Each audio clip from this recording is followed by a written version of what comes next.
काल रात्री मुंबईत जे घडलं भांडूपमध्ये खरंच खूप धक्कादायक आहे. हो, बातमी ऐकूनच अंगावर काटा आला. आपल्याकडे आलेल्या बातम्यानुसार भांडूप स्टेशन बाहेर कामावरून घरी परतणाऱ्या लोकांच्या गर्दीत एक बसची बस शिरली. आणि खूप मोठा अपघात झाला. या घटनेत 4 जणांना आपला जीव गमवावा लागलाय.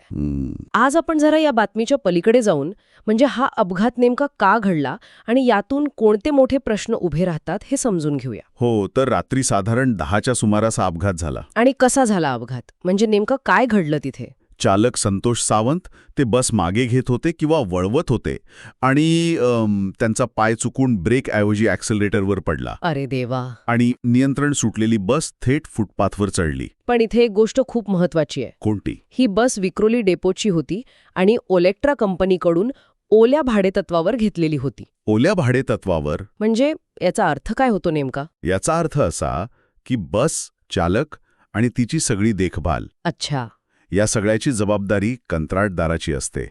बेस्ट फक्त त्यांना मार्ग आणि वेळापत्रक ठरवून देते. म्हणजे चालकाचं प्रशिक्षण किंवा बसची तांत्रिक स्थिती. बरोबर, यावर बेस्टचं थेट नियंत्रण नसतं. अरे बापरे, ही तर खूपच महत्वाची माहिती आहे.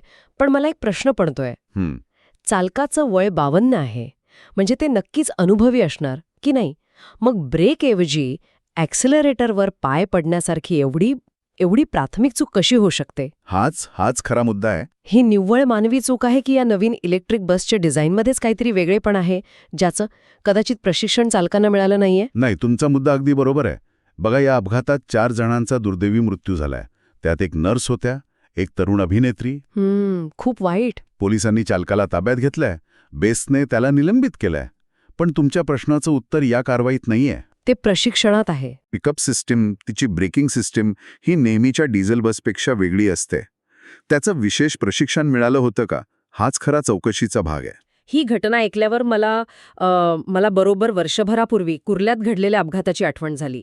तिथेही असंच काहीसं झालं होतं ना, आणि तोही सोमवारच होता. तुम्ही कुर्ल्याचा जो संदर्भ दिलात ना, तो खूप महत्वाचा आहे. हो का? हो, कारण त्यामुळे या अपघाताकडे एका वेगळ्याच दृष्टिकोनातून पाहता येतं. दोन्ही अपघात ओल्या भाडेतत्वावर घेतलेल्या बसमुळे झाले आहेत. बरोबर. मग हा फक्त योगायोग आहे की या कंत्राटी पद्धतीतच काहीतरी मूलभूत अडचण आहे? हा प्रश्न आता खूप गंभीरपणे विचारावा लागेल. म्हणजे हा दोष फक्त एकाच चालकाचा नाहीये, तर कदाचित या संपूर्ण मॉडेलवरच प्रश्नचिन्ह उभं राहतंय. अगदी. आणि स्थानिक लोक हेच म्हणत आहेत. त्यांनी अरुंद रस्ते आणि अतिक्रमणाचा मुद्दाही उचलून धरलाय. बरोबर. आपण इलेक्ट्रिक बससारखं नवीन तंत्रज्ञान आणतोय, जे आवश्यक आहे, गरजेचं आहे.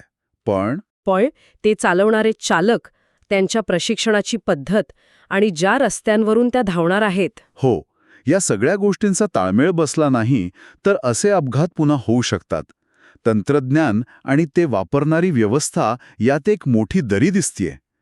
तर मग या सगळ्याचा अर्थ असा की भांडूपचा अपघात ही केवळ एक दुर्दैवी घटना नाही, तर आपल्या सार्वजनिक वाहतूक व्यवस्थेतील मोठ्या समस्यांकडे बोट दाखवणारा एक इशारा आहे. बरोबर. आणि यातून एक विचार मनात येतो. आपण नवीन तंत्रज्ञान स्वीकारतो, पण ते वापरणाऱ्या माणसांना आणि आपल्या शहराच्या व्यवस्थेला त्यासाठी तयार करण्याची जबाबदारी नेमकी कोणाची? हा एक विचार करायला लावणारा प्रश्न आहे.